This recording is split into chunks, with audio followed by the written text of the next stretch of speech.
নমস্কার বন্ধুরা, চলো লেটস গ্রো চ্যানেলে আপনাদের আর একবার স্বাগত জানাই।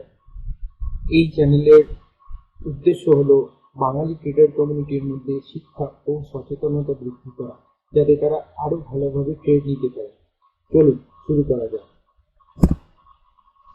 তবে শুরু করার আগে বিধিসম্মত সতর্কীকরণ: এই ক্যাপিটাল মার্কেটে বিনিয়োগ ও ট্রেডিং বাজারগত ঝুঁকি সাপেক্ষ। দয়া করে আপনার ফাইন্যান্সিয়াল অ্যাডভাইজারের সাথে পরামর্শ করে তবেই বিনিয়োগ এবং ট্রেডিং করুন। এই চ্যানেলে প্রকাশিত মতামত একান্তই আমার ব্যক্তিগত, কোনোরকম আর্থিক ক্ষতির জন্য এই চ্যানেল দায়ী নয়। আর হ্যাঁ, যদি এই বিশ্লেষণ আপনাদের ভালো লেগে থাকে তাহলে ভিডিওটি লাইক করে দেবেন ও চ্যানেলটিকে সাবস্ক্রাইব করে দেবেন। আসুন শুরু করা যাক। তো আজকে আমরা যেটা দেখলাম যে নিফটি খুবই সামান্য পরিমাণ গ্যাপ আপে শুরু করে, 50-60 পয়েন্ট গ্যাপ আপে শুরু করে এবং তারপর প্রথম মিনিট থেকেই ক্রমশ প্রফিট বুকিং আমরা দেখতে পারি এবং যত সময় গড়াতে থাকে তখন তত প্রফিট বুকিং এর মাত্রাটা ক্রমশ বাড়তে থাকে। তো এই আজকে হঠাৎ এত বড় ফলের পেছনে কি কারণ আমরা করতে পারি, অনুমান করতে পারি। তো এটা যতদূর মোটামুটি নিউজ চ্যানেলগুলো শোনা যাচ্ছে, তো মেনলি তারা করোনা ইম্প্যাক্ট বলেই দাবি করছে। তবে আমার ধারণা বেশ কয়েকটি ফ্যাক্টর আছে যে এই প্রফিট বুকিং এর জন্য। এর অন্যতম প্রধান ফ্যাক্টর হলো যে moody downgrade US government rating. তো আপনারা জানি না, আমি জানি না আপনারা শুনেছেন কিনা, যে মুডি রিসেন্টলি ডাউনগ্রেড করেছে ইউএস গভর্নমেন্ট বন্ডকে। তো তার ফলে একটা ইউএস মার্কেটেও একটা প্রশ্নচিহ্ন মুখে দাঁড়িয়েছে। সো অটোমেটিক্যালি ইন্ডিয়ান মার্কেটে প্রফিট বুকিং দেখা যাচ্ছে। সেকেন্ড কারণ, এফআইআই খুব রিসেন্টলি সেলার হয়ে গেছে। এফআইআই বেশ কয়েক মাস ধরে কন্টিনিউ বাইং এর পর তারা বর্তমানে নেট সেলার। তো এবং তাদের সেলিং ফিগার যথেষ্ট বেশি দিকে। তো তার ফলে একটা বাজারে হিউজ প্রফিট বুকিং দেখা গেছে এবং এই প্রফিট বুকিং মেনলি হেভিওয়েট স্টকগুলোই দেখা গেছে। রিসেন্টলি মিড ক্যাপ এবং স্মল ক্যাপে যথেষ্ট ভালো তাদের পারফরমেন্স ছিল, কিন্তু আজকের ডেটে দাঁড়িয়ে আমরা দেখলাম যে মিড ক্যাপ এবং স্মল ক্যাপও প্রফিট বুকিং এর আন্ডারে এসছে এবং যার ফলে এই রিসেন্ট র্যালি থেকে প্রাপ্ত যে প্রফিট তারা এরা এখন বুক করেছে এবং তার ফলে আমরা একটা প্রফিট বুকিং দেখতে পাই। আর বেশ কয়েকটি কোভিডের কেস আমরা দেখতে পাচ্ছি, যদিও ভারতবর্ষে কোভিডের যে সমস্ত কেসের রিপোর্ট হয়েছে সেগুলি যথেষ্ট মাইল্ড এবং হসপিটালাইজেশনের খুব একটা খবর নেই।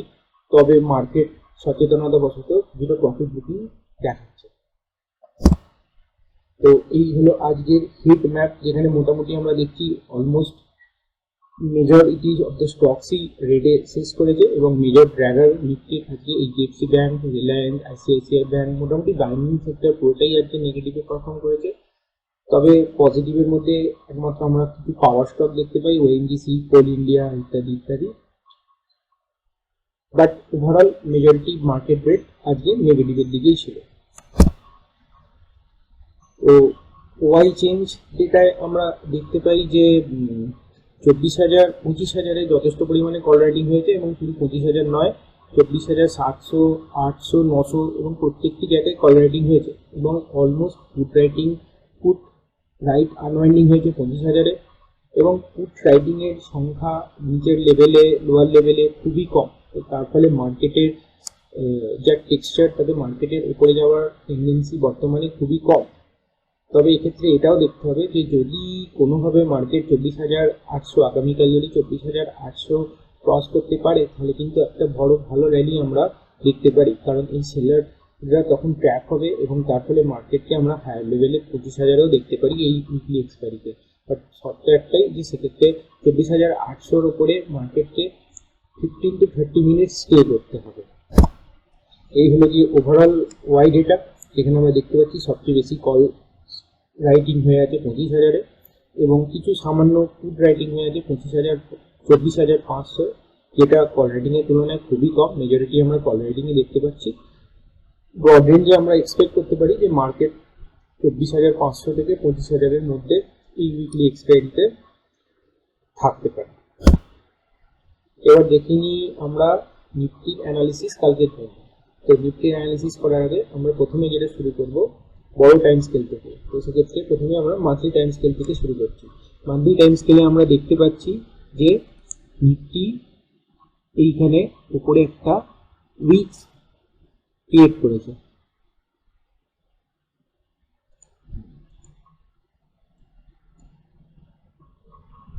বাট এই যে উইকটা এটা ইন্ডিকেট করছে উপরের লেভেলে সেলিং প্রেশার।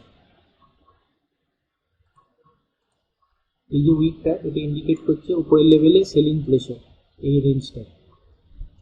তো বাট এটাকে আমি নিউট্রাল বলতে পারি, কারণ এটা উপরের দিকেও কিছুটা সেলাং আছে, তলার দিকেও বাইং আছে। তো তার ফলে এটা বর্তমানে এটাকে নিউট্রাল, না পজিটিভ না নেগেটিভ, বাট কিছুটা পজিটিভ দিকে বলা যেতে পারে যেহেতু গ্রিন ক্যান্ডেল।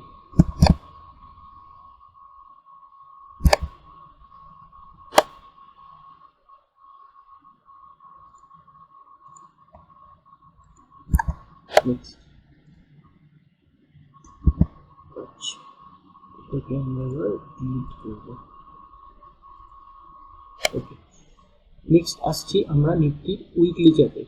তো উইকলি চার্টে আমরা যেটা দেখছি যে নিফটি এই উইকে সব মাত্র দুটো দিনই হয়েছে এবং আমরা দেখতে পাচ্ছি একটা রেড ক্যান্ডেল ক্রিয়েট করেছে। তো এটা ডেফিনেটলি মাইনাস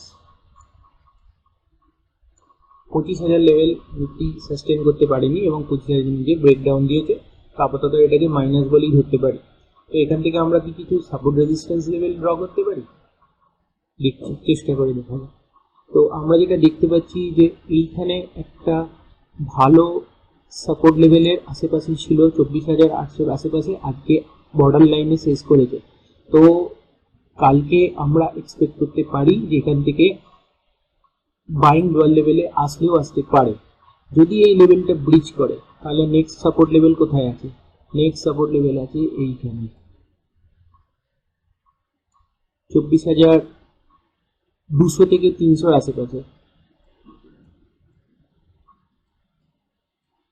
24,200 থেকে 24,300 এই লেভেল অবধি নিফটি আসতে পারে এই উইকে।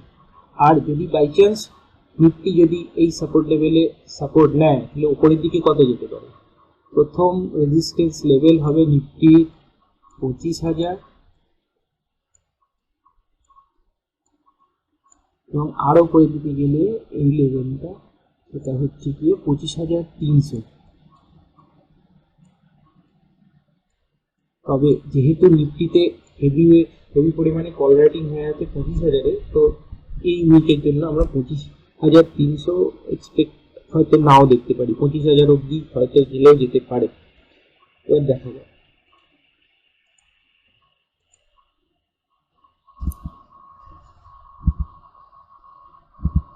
আচ্ছা, এ তো গেল এ থেকে।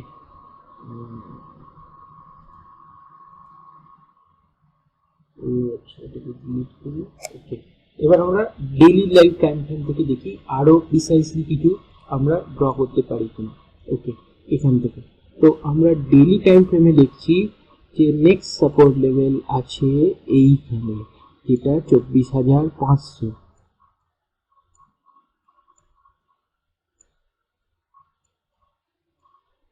তারপরে সাপোর্ট লেভেল আছে এই জায়গাটায়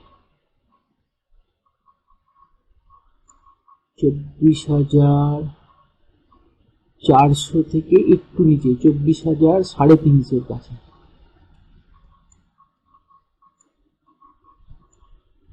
আর যদি সেটাও ব্রিচ করে তাহলে এইখানে আর একটা সাপোর্ট লেভেল আছে 24,000।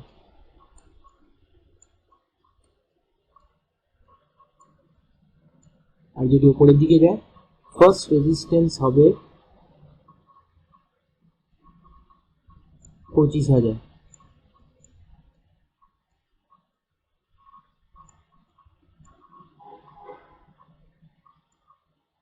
সেকেন্ড রেজিস্ট্যান্স আসবে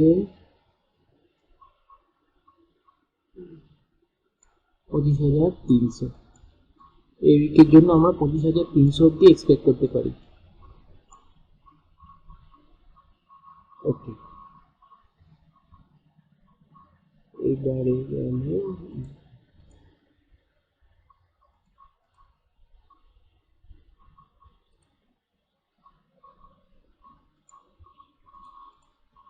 এবার আমরা 1 আওয়ারলি চার্ট থেকে দেখি যে আমরা কিছু বের করতে পারি কিনা।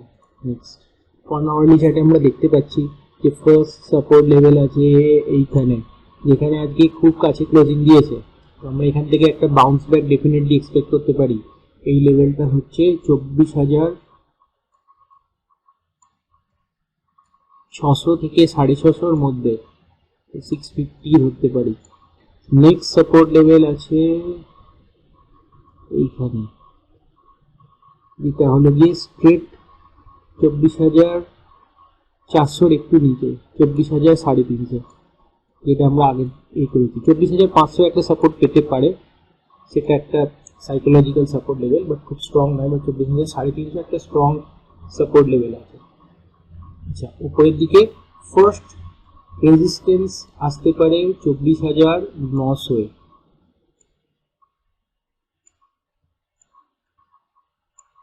আর তার উপর গেলে নেক্সট রেজিস্ট্যান্স আসতে পারে এই লেভেলটা 25,200।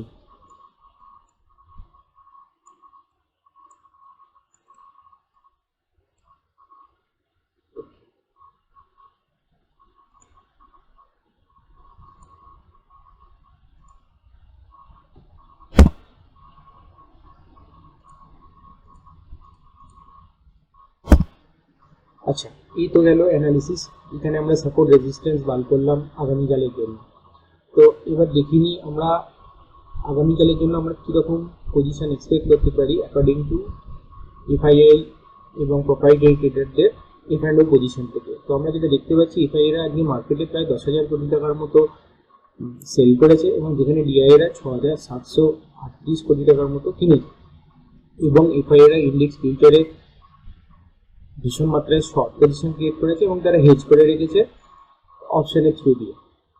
আর যদি আমরা এদিকে দেখি, ইন্ডেক্স ফিউচারে এফআইআইরা স্ট্রং বিয়ারিশ, আর প্রোপ্রাইটারি ট্রেডার্স এখানে স্ট্রং বুলিশ বা বিয়ারিশ নয়, ইন্ডিসিসে। তো এখান থেকে আমরা যেটা প্রেডিক্ট করতে পারি যে যেহেতু মার্কেট একটা সাপোর্ট জোনে আছে এবং প্রোপ্রাইটারি ট্রেডাররা বুলিশ পজিশন ক্রিয়েট করে রেখেছে, তো আমরা এফআইআইদের পজিশনে কন্ট্রা ট্রেড নিতে পারি। সেক্ষেত্রে আমার ভিউ হবে মার্কেটে কালকে নিউট্রাল টু বুলিশ। তবে অবশ্যই মার্কেট যেমন বিহেভ করবে আমরা সেরকমই ট্রেড নেবো। যদি দেখি যে মার্কেট সাপোর্ট লেভেল থেকে সাপোর্ট নিয়ে উপরের দিকে উঠছে, আমরা বুলিশ ট্রেড নেবো, বা আমরা সাপোর্টের কাছাকাছি আসলে বুলিশ পজিশন ক্রিয়েট করতে পারি। কিন্তু যদি দেখি আমরা সাপোর্ট ব্রেক করছে, তাহলে ডেফিনেটলি আমাদেরকে বিয়ারিশ পজিশনের জন্য চিন্তা ভাবনা করতে হবে। আমরা স্ক্রিনে যেটা দেখবো সেটার উপরই ভরসা করব। আমরা ডেফিনেটলি একটা প্রেডিক্ট করতে পারি, বাট মার্কেটে যে প্রাইস মুভমেন্ট হবে সেটাই ফুল অ্যান্ড ফাইনাল, এই কথাটা কিন্তু সবসময় মনে রাখবে। ঠিক আছে, তবে আজকের মতো এটুকুনি। আর হ্যাঁ, যদি এই অ্যানালিসিস আপনাদের ভালো লেগে থাকে তাহলে অবশ্যই আমার চ্যানেলটিকে সাবস্ক্রাইব করবেন, ভিডিওটিকে লাইক করবেন এবং বন্ধুদের মাঝে শেয়ার করবেন। আর ততক্ষণ অবধি আপনারাও গ্রো করতে হবে। ধন্যবাদ।